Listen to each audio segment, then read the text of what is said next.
Holy Mother played three different roles. Though they cannot be you cannot separate them into compartments. She acted as mother, acted as teacher, and acted as divinity.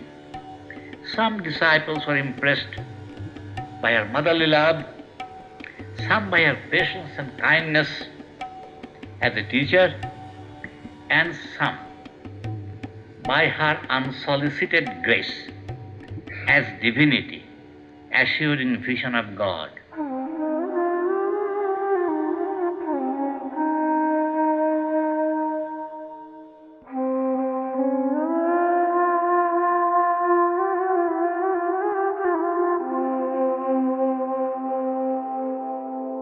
I came to Holy Mother when I was a schoolboy. Generally, she used to put veil before people. But because I was quite young, she was absolutely free before me.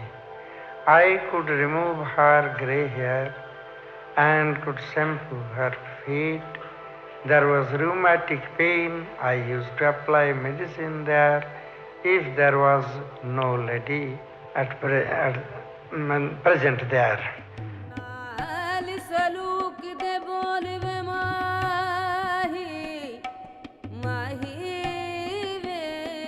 Will you see Holy Mother?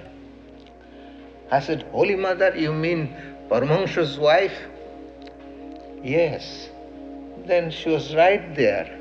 And so I touched her feet, I mean her toes.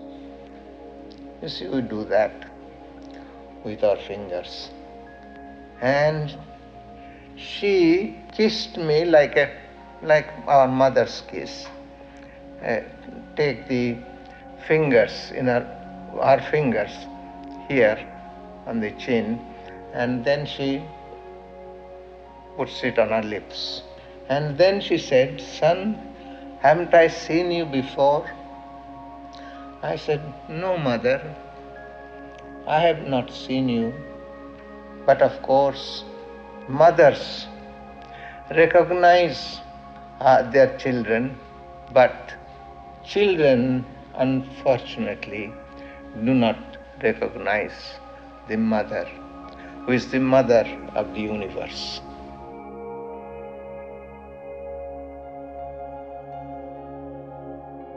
And then, like a mother, she served us food on leaf plates.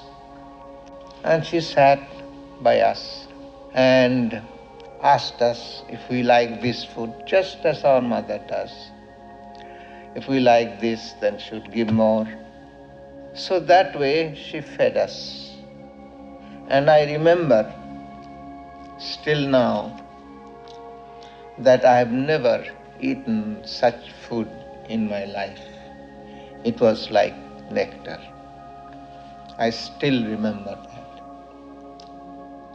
And then after finishing, we were going to fold the leaves to throw them out. And then Mother said, What are you doing? We can't leave these leaf plates here. We ate in those. Then she said, But what would you have done if your mother had been present? So we left them there.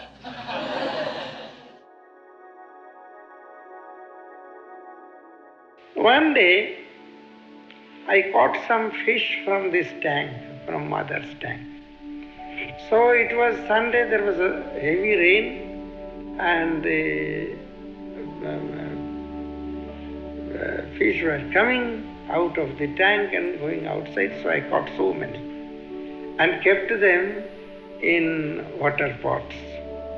Next morning, while I was going to my school, Mother requested me that don't go now. I will cook fish for you and rice. You eat and go to your school. Otherwise, if these die before you come on next Saturday, I will be very sad. So instead of going to perform puja, she began to cook fish for me and rice and gave me food nicely, and when I went, she went to the shrine room for Guru Maharaj's puja. I must tell you one little incident which I saw myself. Well, it was long ago, over 50 years ago. I was taking leave of her. I went to her village. Well, as I took leave of her, well, I said, as is the custom in my part of the country, Mother, I am going now. And she said, no, never say that, because that is not the custom in our part of the country. You must say, now I shall come back again. You know, in French, you say au revoir, or auf Wiedersehen in German. In English, you say goodbye, the final. So she said, never say, I'm going. Then I stood in the courtyard, and she went inside the room and brought a cup of rice pudding. And she tasted a little, because we all like to have, food tasted by our teacher. And then she gave me to eat. She said, eat in my presence. Then she touched my cheek, caressed me, and then as I was leaving, she followed me. She was going to Calcutta. Swami Sarada came to take her. So she started last of all. Then I was also going along with her palanquin. Now coming to the riverside, Mother ordered me, my dear boy, you go back, you need not cross the river. Now when I read the scriptures, I find that, only after the riverside one must see one off. So I was ordered that you take leave from here, you need not cross the river and go to the other side. Then I was very sad, and as soon as Mother said, my dear boy, don't weep, I am coming after 3-4 months, I began to weep like anything. Mother also began to weep, and she got down from her palanquin and then caressed me and wiped the tears from my eyes using the borders of her cloth, and this way consoled me, no, my boy, go home and be quite happy. I am returning very quickly. So Mother was all love.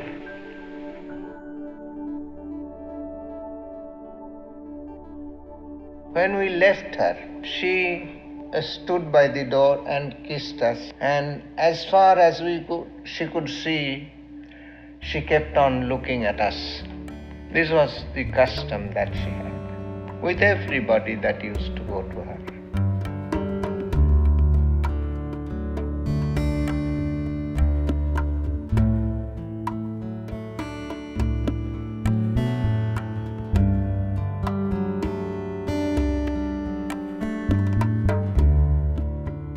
One day I was putting her clothes from her box in the sun. There was one torn cloth. I asked Mother that why you are keeping it in your box. I am throwing it away. There is nothing, only it is absolutely torn. The Mother said, no, my boy, this was given by Devi. Devi means Sister Nivedita. That even when I see this cloth, I remember him. She was so sweet girl. I have not found a nice girl like her. So just to see the thing, that only seeing that cloth, she remembers Sister Nivedita. That is why she is maintaining that torn cloth. The Holy Mother had some toothache. Some Sarada heard, either from Joginma, probably Joginma, you see, that Mother is suffering from toothache. Then a dentist was a devotee of our mutt. So was called. So the dentist came to examine the tooth or give some kind of treatment. But Holy Mother heard from one of her nieces, the dentist, would come to do some treatment to her. And she was not to be found. Swami Sarada asked Golapma to search. She could not find anywhere. Then so the mother might have gone to some place, Balaram Boshe's house, and come back to bless the devotees. But half an hour passed, mother was not to be found. 45 minutes passed, not to be found. Then 1 hour passed. Then Swami Sarada said, "Oh, mother does not want to. What can I do? So let us. I will accompany you to your home. Now I give you some prasad, good prasad. Probably another day we'll find it. Mother is willing to." Then after an hour or so, Golapma suddenly saw mother was hiding herself under her own bed. Camouflage. And then Swami Sarada says, "Mother is Abhaya. Mother gives fearlessness to all. Why should he be afraid of dentist?" But Golapma said, "You may say all that thing, but our mother, our little mother, is our very own. She is afraid. It is a fact." When Nivedita first came to see Mother, Swami Sarupananda was sent along with her. Because she did not know Bengali, therefore Sarupananda Swami was Swamiji's disciple. She would explain in English to her what Mother says in Bengali. They will do the work of interpreter. Now Mother asked her name. She replied, "My name is Miss Margaret Elizabeth Noble." Mother replied, "My dear girl, I cannot utter such a big name. I will call you baby." She spoke in Bengali. But when it was translated to Nivedita, that Mother will be unable to call you by your big name, she will call you a baby. Oh, she was very glad. Yes, I am Mother's baby. Okay. This way, she picked up Bengali very quickly so that she could talk to Mother directly. And she did it.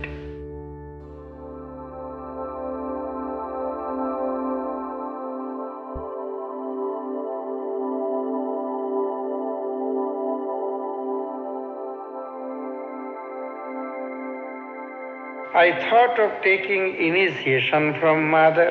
I found that so many ladies and gents were taking initiation from Mother. I was afraid whether she would give me initiation in that young age. But she was very glad as soon as she heard that I wanted initiation.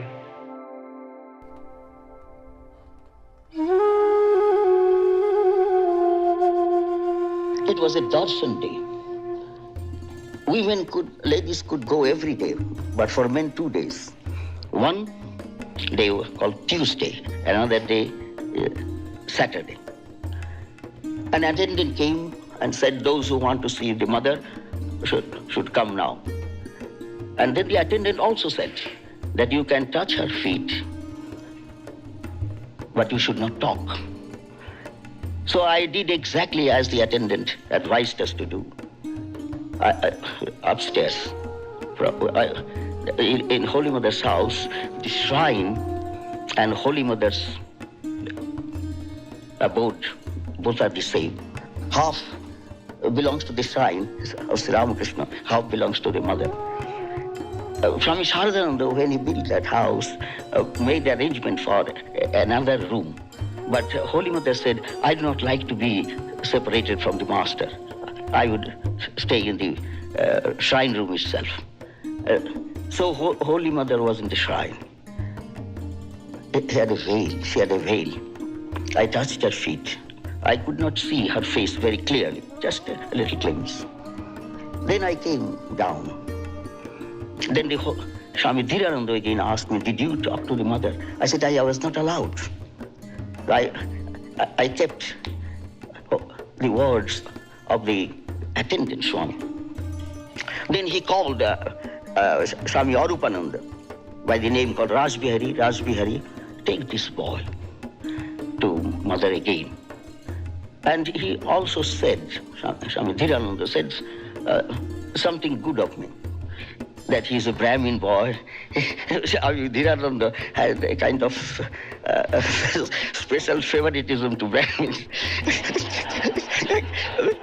The Brahmin boy, and he goes to Maharaj, he knows Maharaj, he comes almost every week to see Maharaj, and he studies in the college, and so on and so forth. So next time when I went, and Swami Arupananda introduced me, and mother said, he goes to Maharaj, Rakhal can give initiation. Then I had the good fortune to say, Mother, if you bless me, I will consider it a great good fortune. I will consider a great privilege. Then Mother kept quiet for a few minutes. Then he said, there is an auspicious day. You come after taking bath in the Ganges, and don't take any food. And wait in the office room, and I will send someone to bring you after my worship is over. So I did not know what is to be done with regard to initiation, with regard to all the Diksha. But Akhilananda said, I will help you. You don't have to worry. So in the previous evening, we went to the College Street Market, brought flowers, I believe a cloth, red bordered cloth, and then some fruits, and a few other things. And we did take our bath in the Ganges on the appointed day, and we are waiting. Then Mother called, and I went upstairs in the shrine. Mother asked me a question, which will be something like, are you a Protestant or a Catholic? But exactly it is not that. It is not that way. She said, in our Indian tradition, you see. So certain things would be better not to say. Then she gave me, ordered me to sit down before her, taking one asana. I took and sat down. She sprinkled water from her puja vessel on my body, saying, let the sins done in previous lives go away from him. Let the sins done in this life, knowingly or unknowingly, go away from him. This way she purified my body. Then uttered the name of one deity and asked me that if I would take the sacred mantra of that deity. Then she said that I think this is your Ishtam, the chosen deity. I was boy. Then she thought I might not understand the meaning of that thing. She explained to me that, is it not that you love him most and you respect him? I replied, yes, Mother. From my boyhood I was doing the same. But now, after reading Sri Ramakrishna's Gospel, I think that all are the same. So, if I want any other mantra, will you kindly give me? She smilingly said, yes, tell me. I told her. She said, oh, will you be glad if I give you this mantra? Oh, yes, Mother, I will be very glad. So she uttered the name of that, the mantra of that deity, and then showed me how to repeat the name in hand and gave me in a few words some instructions. Then I saluted her and was going away. So mother asked me to salute keeping my head on her feet, because that day she was my guru and I was the disciple. In other days, if I wanted to do like that, she used to tell me, no, my dear boy, simply touch my feet, that is enough. But that time she said, you touch your head, and she blessed me, keeping her two hands on my head. There was one holy man who came. He did not belong to our order, but he came and went and prostrated before Holy Mother.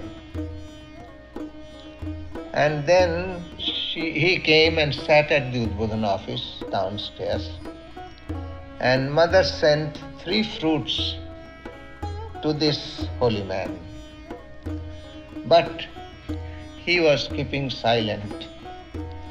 And they said, go away now. He would not listen to anybody. He sat straight there. He would not move. Then about an hour later, Holy Mother sent another fruit. And as he received that fruit, he began to dance in joy, saying, at long last, Mother gave me liberation. You see, three fruits, dharma, artha, kam. Dharma, merit. Artha, fortune. Kama, what you desire you get. But moksha is liberation. So, when Mother gave him 3 fruits, he held them but would not move until she sent another fruit. I was rather sad when I found Swamis, Brahmacharis and devotees were asking Mother so many questions. Because I knew that Mother only read one primary book. She had no education. And when she began the next primer, her nephew snatched away that book, saying that no, ladies should not have education, then their character will be bad. They would write letter to gents and will spoil their character. So saying, she snatched away that book. So Mother did not study much. How can she answer questions? I never knew the meaning of the question. I was a quite young boy. And the reply Mother was giving. But I found that everybody was pleased and their problems were practically solved. Mother gave solution to every question because she had realization. Once realized, she can answer all the questions of the world. There is nothing unknown to her. So this way she was practically removing the doubts of everyone.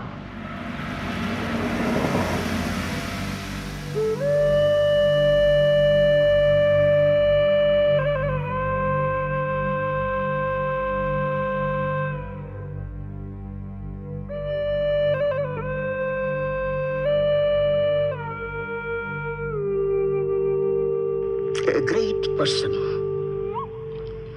is not known, is not always recognized. He lives a silent life, but he reveals his power, his glory, his majesty to a few individuals who are ready to receive. And so I did not know that Holy Mother was the Divine Mother herself. And so one day, Swami Saradananda was in meditation. I thought this day I am going to ask Swami Saradananda something. Because I became close to Swami Saradananda and became his private secretary. I have seen when Swami Saradananda will give instructions, there is a method there. You have to do this first, then the second, then third, the fourth. And so after his meditation, I approached, I bowed down to him, touched his feet. Maharaj, I have got a question. Holy Mother just gave me mantra and did not even say that you have to repeat 108 times. But I see that in my writing letters for you, that there is a method there. There is a system. There is one step and step like that. Would you kindly add something what Holy Mother has given? Ladies who are the greatest fools. Do you know who Holy Mother is? Is called Jagat Janani, Universal Mother. What she has given you is the last word of spiritual life. You repeat that mantra and cling to the feet of the Mother in your meditation, and all things will come to pass.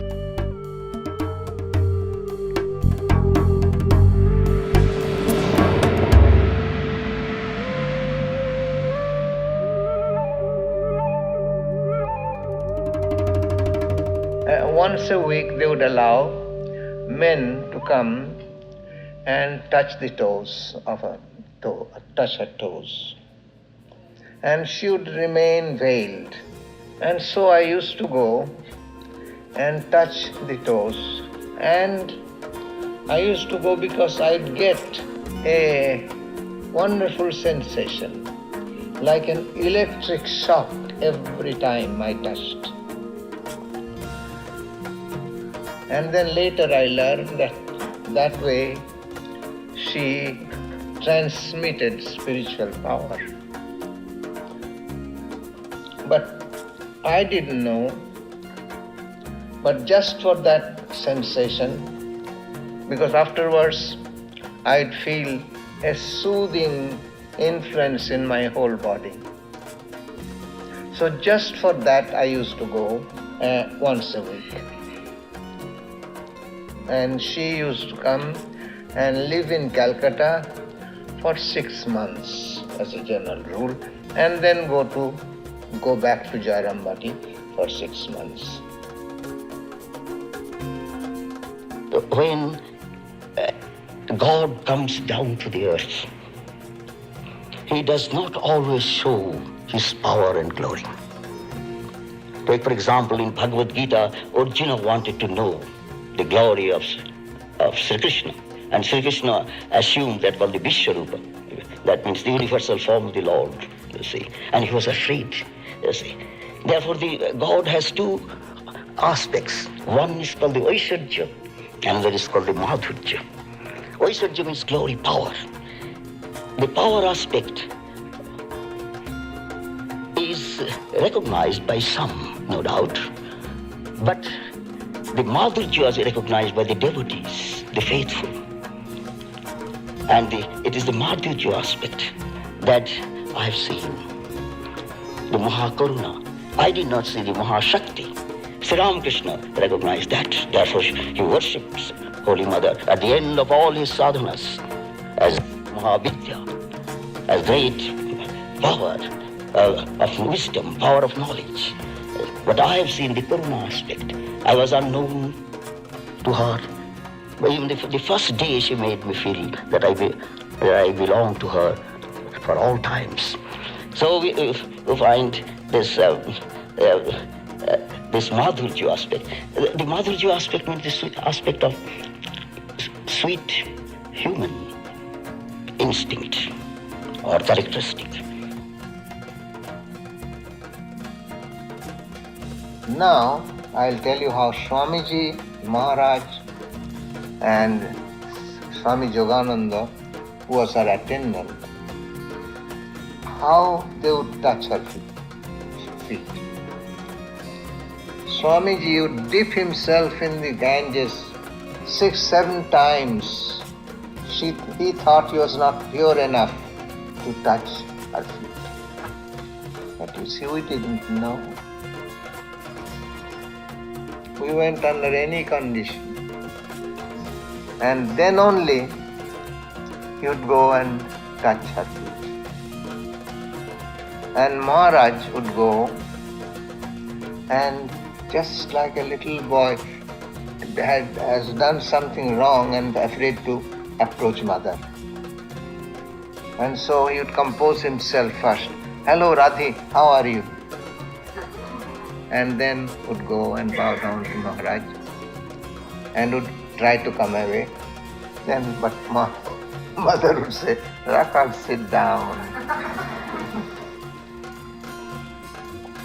And Swami Yogananda was her attendant.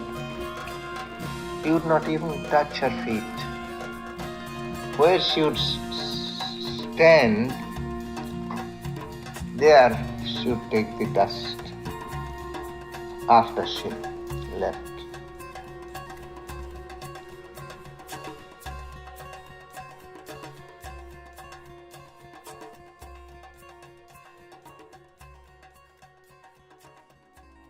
There was a drunken man, and Swami Saradananda never allowed him to go and see Holy Mother because he did not know how she would behave. And he remained drunk almost all the time. So at 12 o'clock midnight, he would come and roll on the ground near the Udbodhan, where Holy Mother lived upstairs, and sing a song to this effect. Cherish my precious Mother Shyama tenderly within, O mind. May you and I alone behold her, letting no one else intrude. And then he would add a line, let not the rascal Sharat intrude.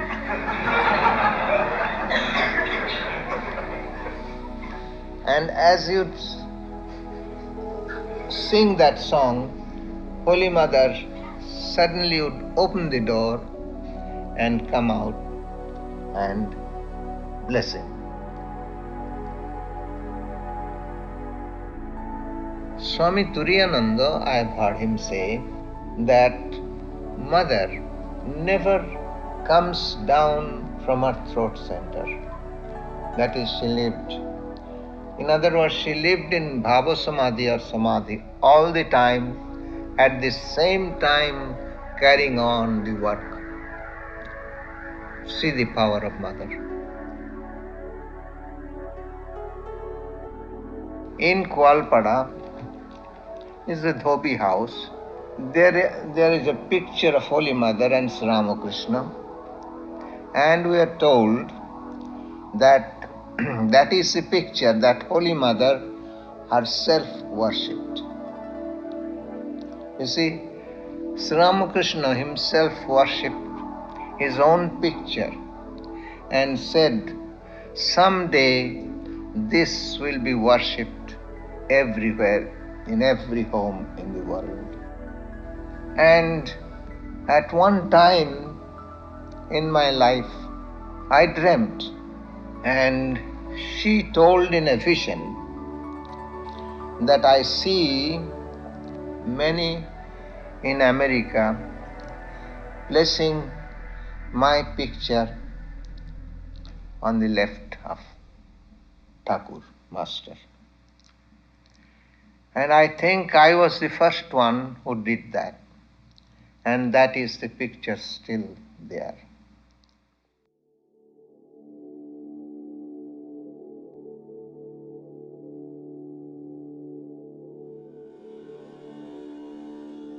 Father represents a kind of distance. Mother represents a kind of closeness. And that is why Holy Mother used to say, always do two things. Jar ache, those who have, give. Those who have not, japa. Jar ache, mapo. Jar nei, japo. Those who have nothing, let them repeat the name of God. And because Holy Mother is still repeating the name of God, many people are coming to Vedanta and getting inspiration and living the life and trying to give light, joy and knowledge to other people.